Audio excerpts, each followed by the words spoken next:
Calcaneus സ്പെറും മണൽക്കിഴിയും. Calcaneus സ്പെറിന് വളരെ ഇഫക്റ്റീവായിട്ടുള്ള ഒരു ട്രീറ്റ്മെൻറ്റാണ് മണൽക്കിഴി. അതിങ്ങനെയാണ് പ്രിപ്പയർ ചെയ്യാമെന്ന് നമുക്ക് നോക്കാം. വരൂ.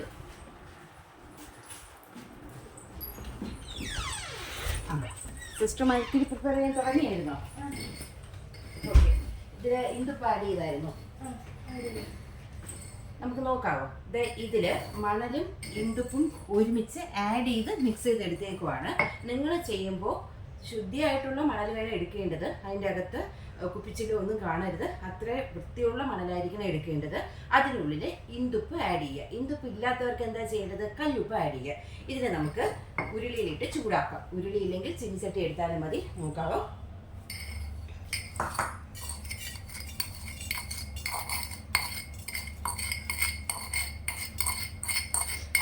അത് കംപ്ലീറ്റ് ആയിട്ടും അതിലേക്ക് മാറ്റിയതിന് ശേഷം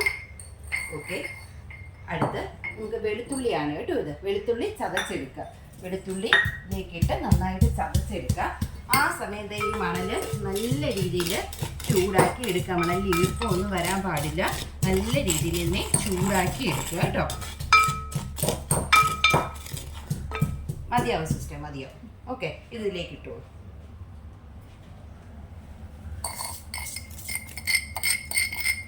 മിക്സ് ചെയ്തോളൂ.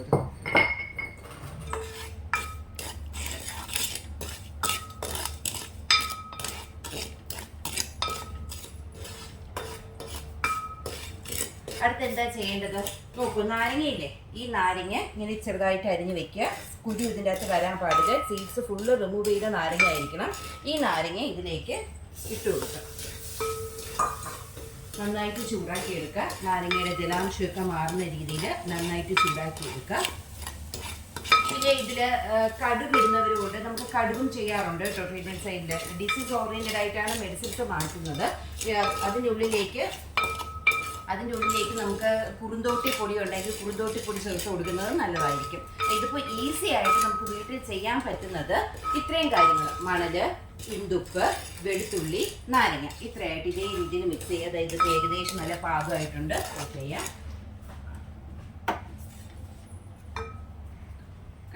സിസ്റ്റർ ഏകദേശം ആയല്ലേ കേട്ടോ? അപ്പോൾ ഒരു കാര്യം ചെയ്യാം, നമുക്കിതിനെ കിഴിയാക്കി കെട്ടിയെടുക്കാം. കിഴി കെട്ടിക്കോളൂ ഇത് കേട്ടോ. നോർമലായിട്ട് ഇതിനെ കിഴി കെട്ടിയെടുക്കാവോ?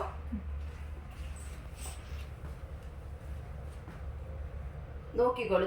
ഈ രീതിക്ക് വേണം നമുക്ക് കിട്ടേണ്ടത്. ഇത്രയും മതി. ഇതിൽ കൂടുതലായിട്ട് ഉള്ള എമൗണ്ട് വേണ്ട. ഈ രീതിക്ക് വേണം നമുക്ക് കിഴി കിട്ടേണ്ടത്. ഓക്കെ, ഇത് കെട്ടിക്കോളൂ. കിഴി ഡോക്ടറെ കിഴി ആയിട്ടുണ്ട്.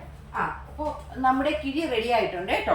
നമ്മൾക്ക് എങ്ങനെ ഈ വാനുവാസ്വേദത്തിന് വേണ്ടിയിട്ടുള്ള കിഴി റെഡി ആയിട്ടുണ്ട്. മണൽക്കിഴി റെഡി ആയിട്ടുണ്ട്. ഇങ്ങനെയാണ് ഒരു കാൽക്കേനിയസ് സ്പെർ പേഷ്യന്റിന് നമുക്ക് മരുന്ന് റെഡിയാക്കി ഉപ്പുറ്റിയിൽ ചെയ്യേണ്ടത്. ഈ രീതിയിലാണ് കിഴി തയ്യാറാക്കേണ്ടത്. ഇതെങ്ങനെയാണ് പേഷ്യന്റിന് ചെയ്യേണ്ടതെന്ന് നമുക്ക് നോക്കാം. അടുത്ത വീഡിയോയിൽ നോക്കാം. അതിന് വേണ്ടിയിട്ട് നമ്മളിതാ എരിക്കൽ എടുത്തിട്ടുണ്ട്. ഓയിലെല്ലാം റെഡിയാക്കിയിട്ടുണ്ട്. സ്പറിന് അനുസൃതമായിട്ടുള്ള ഓയിൽ നമ്മൾ റെഡിയാക്കി. അതായത് പേഷ്യന്റിന് ഏത് ഓയിലാണോ യോഗ്യമായിട്ടുള്ളത് ആ